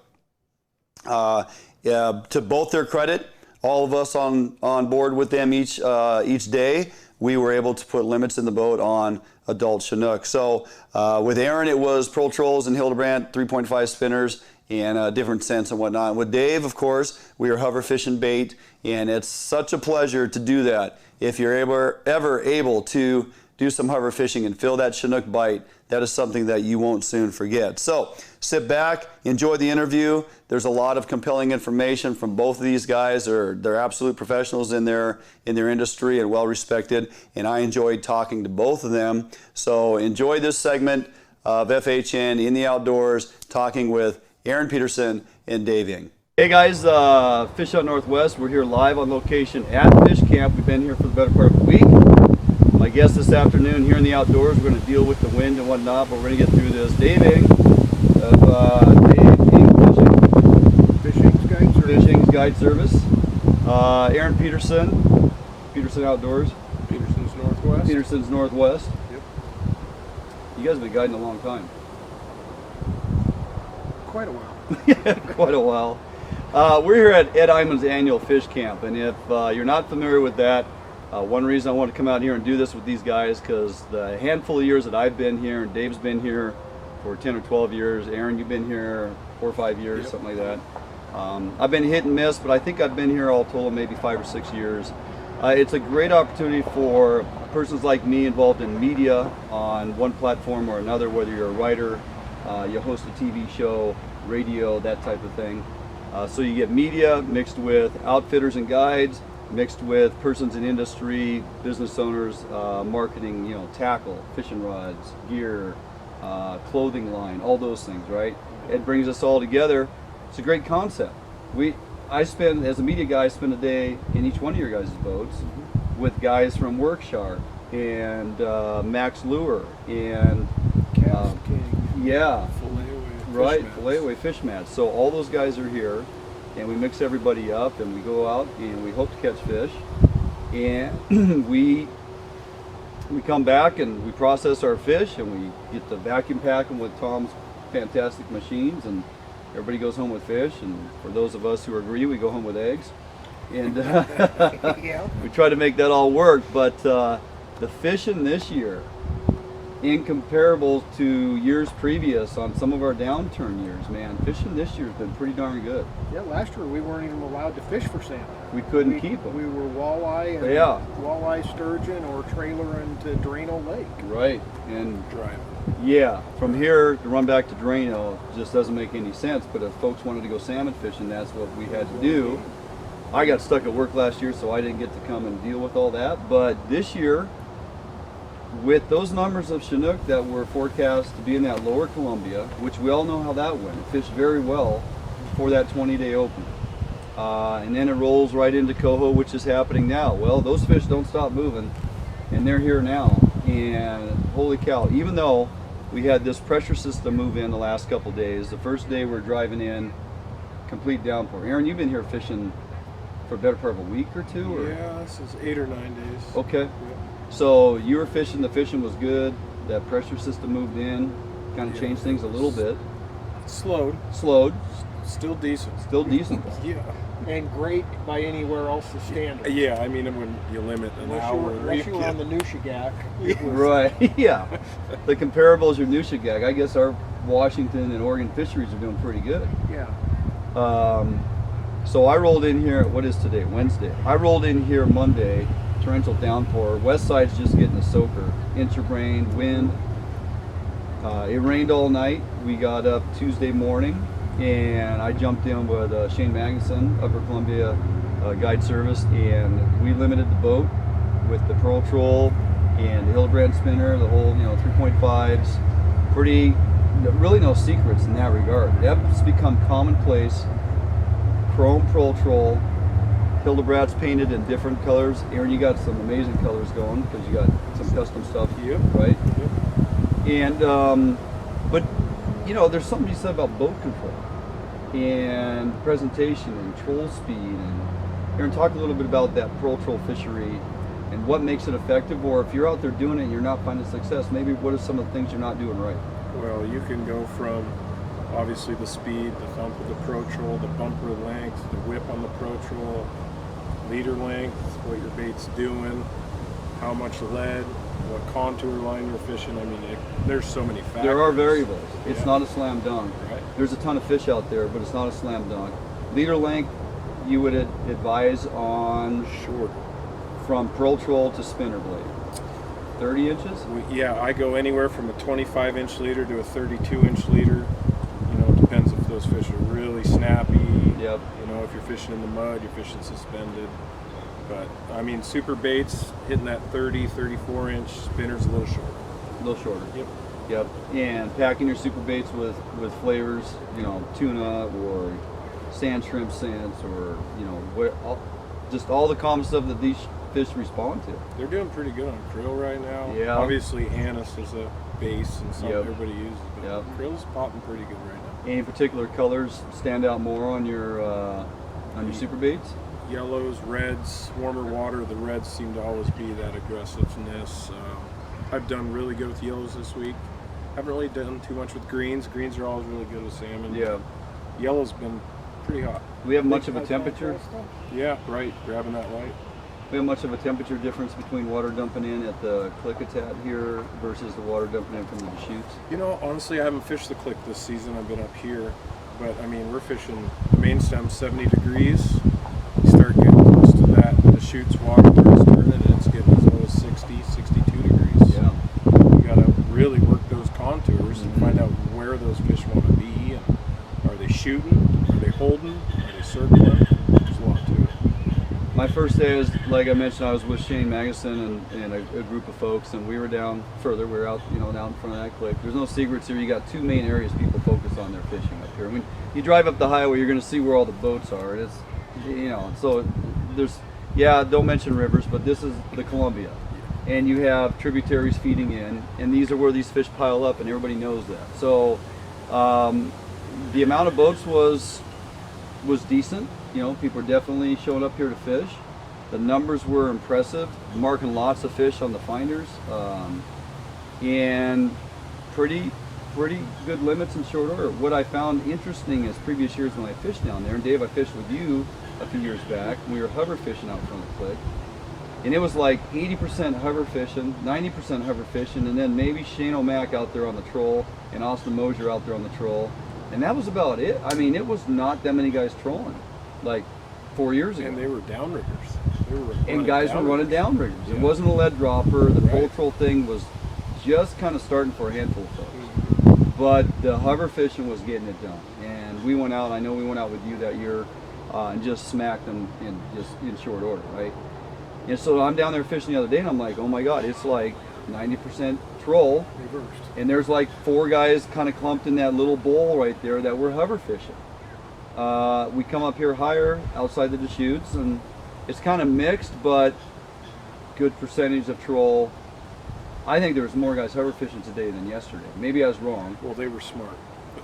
Yeah. There was today especially. Do you but think? a lot of guys carry both sets of gear. Right. I mean, if I'm not getting bit hover fishing, I am not afraid to switch up and go, try to follow Aaron around for a few hours. Get on the troll. Yeah. Yeah. And a lot of guys are the same way. Now, if you guys are up here guiding and you got like 6 clients in the boats, I mean, now you're packing 12 to 14 rods, right? Just because you really have 2 options out here. Now, there are some locals, some guys that have been doing it for years, and they're still out. And I asked you before this troll thing took off, what the heck were guys doing out here? You're like, oh, they're trolling plugs, they're flatlining plugs, and guess what? There's still a couple old timers out there. Yeah. And you can tell they're the old timers because they're dragging plugs on the flat line, and they're also dragging their fish behind the boat in 70-degree water. Microwave. They don't put them in coolers for whatever reason, right? But Dave, let's talk a little bit about that hover fishing. A lot easier to get sand shrimp on the east side, or excuse me, on the west side. Years past, now you seem to always have plenty of sand shrimp. Seems to be kind of a key component in hover fishing. It sure can. It can make the difference between a successful day and just work your rear end off day. Right. I try to come up here with plenty of it, and if I got somebody coming up, hey, swing by the store. Like Aaron mentioned earlier, some of the sauces, the sand shrimp sauce and the krill sauce have been going off pretty regularly. Right. I couldn't tell you which one's more, and I couldn't tell you if it's that, but I'm not going to not use either one tomorrow. The common theme I'm hearing from you guys fishing up here on the upper river now, even guys when they were earlier season fishing Columbia River, down at Buoy 10, a lot of conversation amongst our Puget Sound fisheries, and as we're getting into tributaries off of Puget Sound and Grays Harbor is, these fish throughout the ocean have been eating a lot of krill because krill has been working in all those fisheries I just mentioned. And having those conversations with guys who are on the water day in and day out, krill continues to produce this year, which these are big, healthy fish. The big push is thinking next year is going to be the big king year with high numbers because our 3-year Coho fishery return this year is substantial. Next year's your 4-year fish, predominantly looking at that forecasted Chinook run, could be pretty impressive. And yet, we got 10 fish today, 8 adults, so we got our limits plus a couple jacks. 5 of those fish We're over 20. were over 20. I mean, big fish, hands down, right? And that's impressive to see that. Not just numbers of fish, but the size of fish. When's the last time you saw that up here? The Deschutes area seems to predominantly push out bigger fish than the Click area, but normally this kind of tapers off and we move back down to the Click. So I'm up here later this year, and I'm not leaving fish to find fish. Not when they're this big. Some days we've struggled, but struggle still means you're coming in with fish. You just got to be out there a little longer, burn a little more gas, and No naps. go through a little more bait. So the hover thing's working, eggs and sand shrimp. I was putting tuna oil, Mike's tuna oil on my eggs this morning, and it was getting, every time I dropped the bait, it was getting schwacked. You don't always get hooks into them. Well, you got whacked a few times on the jig. On the jig too. I put a jig down. After we had our fish and was playing around a little bit, wanted to try a half-ounce vertical jig, marabou and some other stuff going on, and you know what, it produced a good hookup that ultimately of course came off, because I wouldn't be able to come here first time, drop a jig down and land a fish. You got to work for it a little bit, you got to earn it, right? So, but I'm excited about even that opportunity if you guys want to come back up here and you got some big twitching jigs that you're using, half-ounce twitching jigs that are working on the west side, and you come over here and you're going to do some hover fishing, don't be afraid to drop a jig down. Just try to give it a little 2-foot flutter from time to time to see if it produces a reaction strike. I'm thinking about just parking next to the sandbars where those fish are following those contours. Tight. Just fish it as tight as you can, and then just chucking it out and just twitching it And back actually like do you, some just like you're twitching. in the Clackamas or the Lewis. A good friend of mine has said for years, what isn't tried won't work. And so just because the go-tos, obviously, you guys have it so dialed, the Pro Troll fishery or the Hildebrand spinners or the super baits, and of course the hover fishing with good bait. And I think it's important because we'll hit that little area out there where we're hover fishing, and then the bite kind of goes down a little bit, and maybe you switch up a little scent oil or something on your eggs, entice that bite. And so I was kind of going through a variety this morning, but I had more strikes. I use tuna so much. You know, the tuna works great in the super baits, and some tuna oil on the eggs never hurts if they're not jumping all over that krill or that krill anise or whatever else, you know, sand shrimp oil or whatever. So this fishery will continue to go for how long? How long are you guys going to be up here? Until they close it. Yeah, That's pending, right? We hearing something about that? we are. Okay. We're hearing Sunday. Sunday it could be over. What's the driver behind that? Can cut our quota. We're already there. And the guys upriver will go to one fish Right. to allow it to stay open. Yeah. Yeah. So you move to Vernita, Oh, and, yeah. and you fish Hanford Reach, and we think we're getting big fish down here. I can't wait to see the red dragons coming out of Hanford Reach in the next few weeks. I think it's going to probably take off pretty good. So I guess we'll see. Well, they close it here. I guess it's time to move. But for the near short, it's been pretty outstanding fishing. Fish camp has been fantastic. This is just a great venue to mingle and get to hang out with people in the industry in Yep. a non-invasive way instead of a trade show booth, and Right. show each other, you know, what we got going on and the various manufacturers. Yep. Get a fish with, you know, various people. Yep. Ed Iman and his crew do a fantastic job. They're, I forget how many years into this thing now. I have no 18, idea. I think, somewhere around there, right? It's approaching 20, yeah. Yeah. It's gotta be. If you're a manufacturer and you're looking for a good venue to get involved with, this is it. I think you just kind of said it too. You can sit in a booth and you can have those discussions over a beer. You can exchange business cards at a trade show, sportsman show, what have you. But to come out here, be in the outdoors with like-minded people in industry, go out and test new products, exchange information here, do some promotional stuff, work some advertisement in, cross-pollinate, as I like to say, within industry. It works well for everybody. Nobody leaves here that I know of that's disgruntled about, you know, this didn't go so well. And when the fish are snapping, fish camp is that much happier of a place. Oh Right? yeah. Great news, great So, news. all right, where can guys find you? They want to book trips.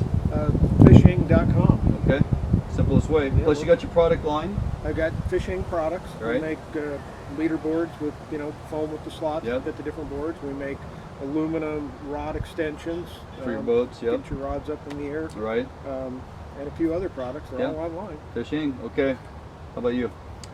Peterson's Northwest. This right here? Social media, Facebook, Cool. Instagram. All right. Well, I can't get you guys to drag your carcass to the west side and come in studio in Olympia. I will at some point. It's not that far for you, Dave. No, You're up it's out of not. Portland. You just got to come down from up north, or I'm going to come shoot birds with you this fall. Yes, we are. Snow geese. Yes. Snow geese. You wanna come? I would Yeah. love to come. Come We'll on do out. that. All right. Great. Thanks for taking the time. Thank Thanks, you. Doug. Little impromptu segment out here in the great outdoors instead of always stuffed in our studio. So we take advantage of that. All right, I'm gonna jump out for a quick break. We come back, you probably have to listen to me, I don't know, talk about something in studio as this show progresses. Don't go anywhere, stay tuned, we'll be right back. At Metal Supermarkets, we understand your need for fast access to a wide variety of metals. So we've made it easy. Our network of stores carries a wide variety of metal in all different types, shapes, sizes, and grades, with no required minimum order size. Who could ask for more? Simply tell us your dimensions online, on the phone, or in store, and we'll cut or process the metal to your desired size, often while you wait. We offer same-day service and can deliver the metal right to your door or job site. We even source hard-to-find metals, so no matter what you're looking for, Metal Supermarkets can provide it for you. And we're conveniently located with brick-and-mortar stores in Seattle and Portland, so you can check out our extensive stock for yourself. Superior customer service is guaranteed. Quality service from real people who know metal. We are the small quantity metal experts. To place an order, simply call a store to talk to one of our knowledgeable customer service representatives. Fill out a quote request online, order off of our e-commerce website, or visit one of our many locations and pick out the metal you want. Whether you're a small or large business, government, homeowner, or hobbyist, We make it easy for you to buy the exact metal and just the amount you need. We've been doing this for over 30 years, so we know how to get it done. Metal Supermarkets, the convenience stores for metal. Visit or call a Metal Supermarket store near you today.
When did you walk in here? I just rolled in. Okay. I just came in to watch. Welcome back to Fish on Northwest. We are in the process of introducing our guest, Beau Olson. Wilderness Expeditions is going to walk in here. He's got something he's packing. Those fall off an Whatever. Look at that. I'm from the east side. Gosh, look at that. I come bearing gifts for you. Good Lord. Welcome to the Good. How you studio, doing? man. Thank you, Kelly. Nice to meet you. Tony, good seeing you, brother. You two know each other? We do. We go way back. You from out of town? You know what? I'm from the east side, and I'm proud of it, brother. I know you are. I love it. You guys do a lot of bobber fishing together? Yeah? Well played. Well, No. What do you think about those bobbers anyway? Yeah, They I go know up, nothing about the bobbers. down, up, down. Beau Olson, Tony Wintrip. Welcome back, Tony. Not your first rodeo here. I love your guys' show. Yeah, it's great. appreciate it, man. Yeah, I really do. You brought your buddy Beau, and pleasure to meet you. You got a lot of great stuff going on. Barney and I are pretty excited to Awesome talk to knowledge. you. So, Tony, Yeah, you're just going to excited to be shut here. up. So, Yes. Well, we invited Tony on the show, and every week he shows up out in the parking lot wanting to get back on. And finally, Beau pulls in. He's like, hey, I know that guy. I just wanted to hear what he got to say. I know he's good. What happens when you feed a stray dog? Right? He keeps coming back. And Shing just puts the food out, and we have no choice. So fantastic. But hey, Beau, for those that don't know what you got going on, let's talk a little bit about. You're on the east side. Yep. Where you reside and what your outfitter business all about, and the areas that you have access to outfit. Is We amazing. are one of the exclusive outfitters in the Blue Mountains. Encompasses 4 units: East Winaha, Tucannon, Mountain View, and Lick Creek. Yeah. And specialize in big game. Mm-hmm. Elk is our niche. Yep. Quality elk, man. That once in a lifetime tag. We're the guys you want to call. There are a percentage of folks out there that just don't recognize a single unit or area that you named off, but there is a contingent of folks that when you said those, you just perked them up in their chair and they got their attention because they put in for them every single year. Yeah, Right? all Draw your those points. really happy you named all those. Yeah. Yeah. So let me just we'll cover that here through the evening. Right. But not to give up a unit, but that's where we pretty much reside in all the fall, and it's a wonderful business to be in. I'm proud to have a Forest Service permit, which there's only a few of us that have them. Right. And how long did it take you to get that? A long time. Yeah. Yeah, it's a long story. How long is this podcast? Because it's I'll give you the short version. It took some time. I had applied for a Forest Service permit with other wilderness areas, and just when the recession hit, I was in North Dakota, and I got a call basically from someone in the Forest Service and said, you might have an opportunity. And that's how it started. Nice. And you submit a business proposal, business plan, SWOT analysis, etc. And I did all that. And I guess schooling kind of came full circle there in that aspect. And I put it in, and, you know, it just, the opportunity came about, and I had to go work under someone else's permit for that first year. Yeah.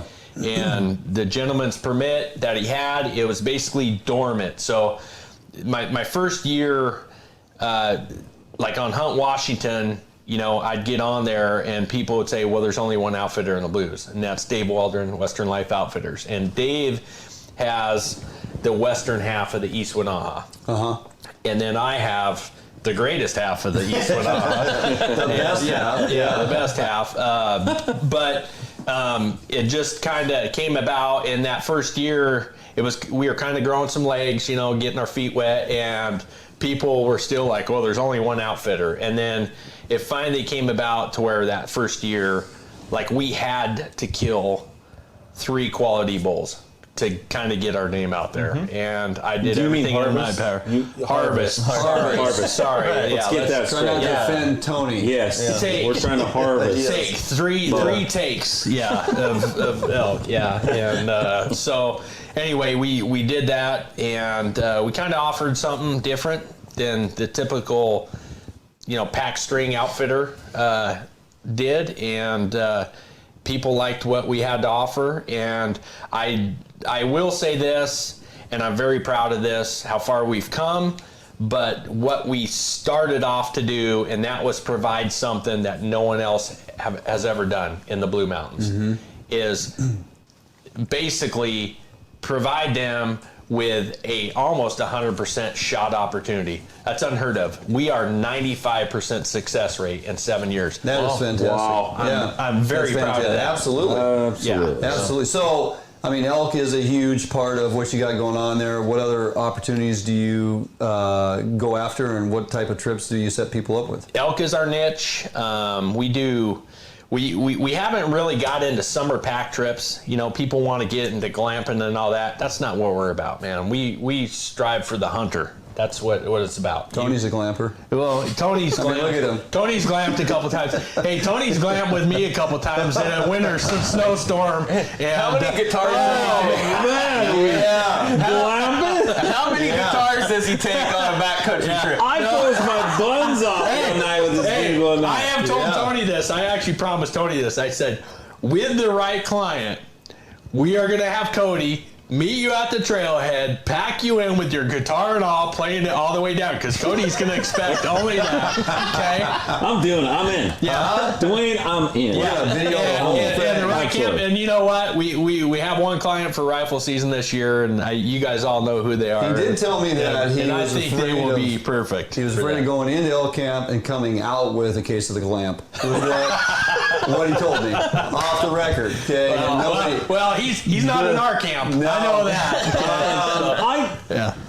I went on a shed hunt with him a few years ago, and we had to go light. Well, it ends up snowing, and I got my white trap Walmart gear. I mean, just bare bones. I'm like, I'm going light. He says we're going deep. We're going deep, because he's a beast. He goes and he just. He's deep, so deep, I packed the minimalist stuff. Well, I end up with this little, what I thought was a 2-man tent, and I was just going to stay in by himself. It's like a little ground blind that my kids had. And I'm like, I don't even fit in it. His legs were hanging out. And then it snowed like 4 inches. Froze. That's awesome. Dwayne, so Good now times. I You're went. still here. Yeah. That's a story. Oh, yeah. It's a memory. Still got your legs. Hey, You're still hanging out with him. Hey, and tell him about the mule deer shed I planted for you that you picked up. Oh yeah, it was good. It was good. It was big, like 180. Hoser of a buck shed. And he dropped it. Well, he may have. I don't know. Now paybacks are hell. But I found a really good buck shed with him, and found some beautiful elk sheds with him. Guy knows what he's talking about. Absolutely. I know for a fact. So this area that you are permitted to outfit, and folks that draw these tags and get a hold of you and want to run, go on this trip with you, Let's talk about their opportunity to draw that tag in the system as it is, and a little bit of frustration that you continue to experience, and just some of your thoughts before we got to jump out for a break. Let's get in a little bit on this draw system as the state currently has it set up and how it works, and some of your likes, dislikes about the current system. So the current system as it is sucks. There's no point blank ifs, ands, or buts about it. That's just the way it is. It's horrible. Yeah. Okay, it's not geared towards us, towards any. I don't know who it's geared toward. Right. Honest. So It's geared towards Tony Wintrip drawing a tag every 2 years. Tony's drawn. Only drawn 2, and they've just had me 2 years I actually think there's a third tag in there somewhere that you're I not telling. actually drew wild waves this year. I'm going to be in Federal Way, baby.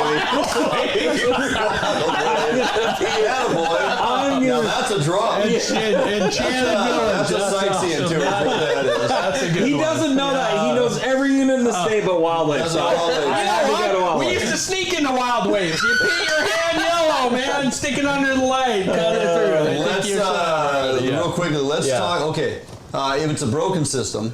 Broken system. I can fix it today. Yeah, today. let's talk about what. Yeah. What would be the what would fix it? Here's how we fix it. We either eliminate it altogether, and straight up lottery. Straight up lottery, right? Okay, so a tier system. We had talked about it briefly. Yep. A tier system. Guys with 15 years of points or more, you're in the upper tier. Yep. Right? The guys less than that, 15 to 10, you're in the second tier, third tier, fourth tier, etc. Get in that tier. The guys in the top tier, they get 75% of the tags. 70% of the tags. Sure. Whatever the number you put They on paid it. their dues. Yes, They paid their dues. They're getting older. Yeah, right. Okay, so, many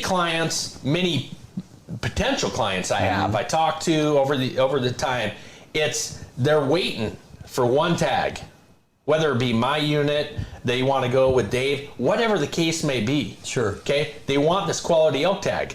And here's the thing. I hate to say this. People are dying with 20 elk points. Right. That's a huge point. That's wrong. Yeah. Okay, that's very wrong. Yeah. And not to slight the people with 3 points, 7 points, 10 points. Some of those people are my clientele. Okay? I don't discriminate anybody. Sure. You got 20 points, you got 1 point. You're going to have an epic elk hunt regardless. Yeah. However, it's broken. Yep. For the guys that live in Mountain View, right? The guys that live above Troy, Oregon, live in Clarkston, Pomeroy, etc. You live there. You winter, spring, summer, all that stuff, and you can't draw an elk tag. Can't draw a tag. That's disheartening. Okay, and so our system as it is now, it's not a true squared system. So if you want to go to a true squared system, like I said, Tony has, I don't know what he has now, probably 2 points because he drew a couple years ago. Okay, so Tony. Zero. He draws every year. Zero. Okay, zero. That's right. That's right. Last year. He's on the reset. He arrowed a bull last year. Nice bull. But I did draw Federal Way. Okay, yeah. So 10 points. Let's just use 10 loosely. 10 times 10 is 100. Okay, 10 years of points. Guess what? You got 100 chances at this tag. But that's not the way our system is. Right. It's just the opposite, right? You're down to, you take 100 chances, you get the lowest number. Now you got one shot. How does that work out? How's that even a squared system? Who came up with this theory? It's bogus. It's totally bogus. And I'm not here to berate Fish and Wildlife. That's the furthest thing from my mind. However, it's either a financial motive. I can't understand why it is still going on. Okay, we all know people with 15 years or more points waiting for that coveted elk tag, deer tag, etc. Right? And let's change it. Let's just change it. Let's 10 to 15 or higher points, for deer, for, trophy elk, for mountain, name it, moose, whatever. We're all maxed on once in a lifetime hunts. Yeah. So you're basically, you're confining us as sportsmen that pay our dues, join many societies throughout the year. Okay. All we do is we eat, breathe, sleep, hunting. Want to hunt. Right? And so when it comes time, we want to be able to have the opportunity. So you want to manage wildlife. You almost want to manage sportsmen. And I'm telling you, it's got to stop. Okay, so case in point, Kelly, let's say 15 moose points, right? Kelly might be 75 before he draws. And no disrespect, when you're 75, you might not be able to get around. Right. Yeah. Absolutely. Your moose. Absolutely. Right? Yeah. Okay. So I'm all about management. Have you met anybody that has put up resistance when you've expressed to them the idea of a tiered system? No, I don't see no downside. No, I've never heard it before until today. I really don't see a downside. It's like light bulb. I think it's genius. I'm with you. I think it provides a system that would work well within the confines of persons who are submitting year after year after year. It's not a huge monetary loss to submit for a handful of points that you want to go after each and every year. But if you are 15, 20 years deep on a number of these, you have somewhat of a financial amount that you have put forward on this thing with no return. And you're just waiting for that opportunity. Like you said, there's guys that die with 20 plus points. And that's a disservice, to a person that's been hunting his or her whole life. So, case in point, there's a guy that used to teach hunter education, Bill Madison. He's out of Yakima, Washington. Mm-hmm. Neat man. Okay, in fact, when they had a fire in Arizona, he had some big elk points. He couldn't go, and so he called their Fish and Wildlife and said, "Hey, is there any way I can give this hunt to a veteran?"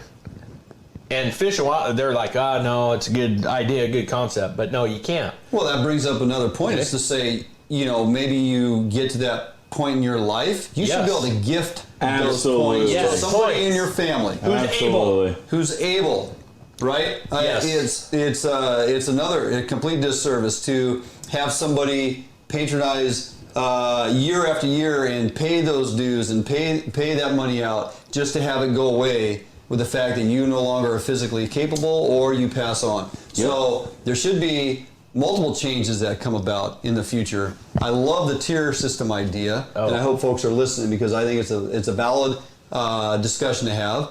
And I like the idea of being able to gift your points you've acquired over the course of your life, and you are no longer able to utilize those points to either, and they could write that rule and regulation however they want to construct it, family member or close friend or whoever you choose to gift it to, based on paperwork that you submit through the state, and then it's authorized and it's recognized that they now have those points. I do not see a downside to that whatsoever. Yeah, listen, we all, Dwayne, you have your special units that you think about. Tony does, Kelly does, I do as well. And I'm telling you, you have something in your mind that goes, I can't wait to draw this tag again. Or let's say you had it once before and it didn't come through. You didn't harvest the bull you wanted or the buck you wanted. You constantly are thinking, okay, if I ever get this tag, if I ever get this tag, if I ever get this tag.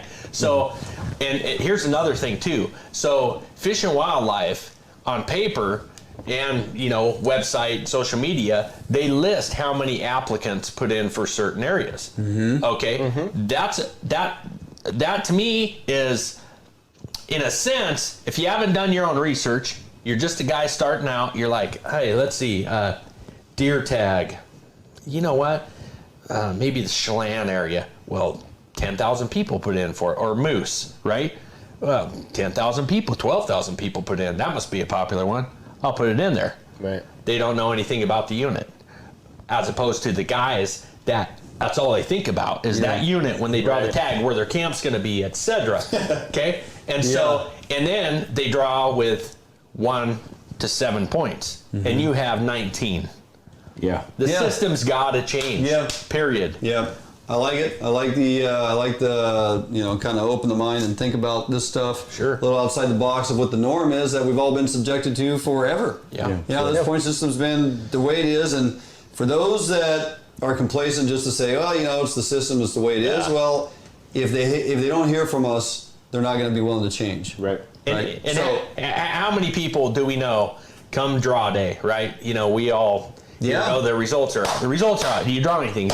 Right? No one. With social media nowadays, everybody's posting it out there. No one's waiting for paper, right? Except Tony, he's like, it's draw day, I'm good. You're getting real quick, it's really funny. Yeah, I drew tags 2 out of 3 years. Yeah. And the funny thing is I had 21 points. Yeah. 20 or 21 on one. Right. And 5 on the other. So basically I'd have an average of 20. Do the math. What is that, 13 to 13? 26. Yeah, That's how he wants to 13. do it, Beau. He wants to make us all feel better. I mean, I'm just trying to make it real. hey, that was his first tag when he drew, in one of the blues units. That's when we first met. Yeah. He sent me a picture of him and Jeremy, his brother, and Hunting partner for life. They were all painted out and sitting on a ridge having a beer, right? And I got this text, and I'm watching 350 bulls going at it, and I picked up like a third of one of these bulls that just got torn up.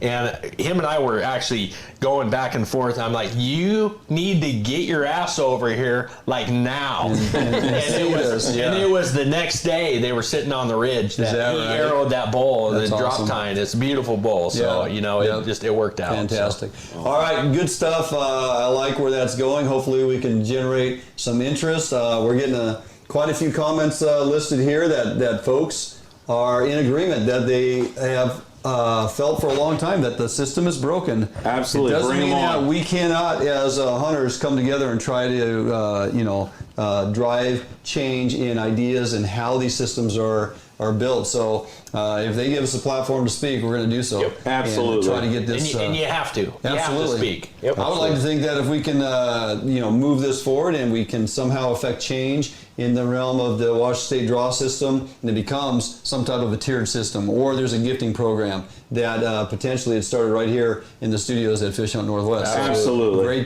Great platform. All right, great stuff. We have more to talk about. As we do, we're going to jump out for a quick break. We come back, though, we're going to jump back over to the realm of salmon. We got a lot of folks interested in what's going on in our Puget Sound fisheries. Our ocean fisheries, in some regards, are absolutely on fire, Barnum. Yep. The social media is fantastic in a sense that it gives you quick, up-to-date insight on all the crap you're missing because you got to work for a living. Really Somebody's getting a call from Lovey. She must be watching. Hey, it works. Social media works. That's how you know it's truly live. Lovey, he'll call you. All right, we're going to get Art Tashel, Point Defiance Boathouse on the phone. When we come back from this break, we're going to talk some salmon and some numbers and some quotas and the reason you need to get your boat hooked up and get to fishing before you lose out. So we'll talk about all that with Art. We come back right here on Fish Hunt Northwest.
Welcome back to FHN. I'm still sitting here solo in studio. Just to wrap up the show, I want to thank each and every one of you for tuning in this week. Continue to follow us on Facebook, and of course, check out all our information on our YouTube channel. Hopefully you enjoyed tonight's show. I know it was a little different. We come to you each and every week from our studio live to you and bring you fresh and relevant content. This, albeit a pre-record, was about as relevant of information I could put together in a couple days that I had after getting home from fish camp late last night. So with that, we will be back live next week. Already have some really great guests lined up that I know you're going to enjoy. Get out there and fish this week, or get your hunt, and you know, still got time to get that elk, still got time to get that early archery season deer, and of course, hope to see you up at the Everett Coho Derby the next few days. We'll be up there enjoying ourselves, and we'll come back here next Thursday with a live show, an entire full crew, and bring you our weekly live content right here on FHN.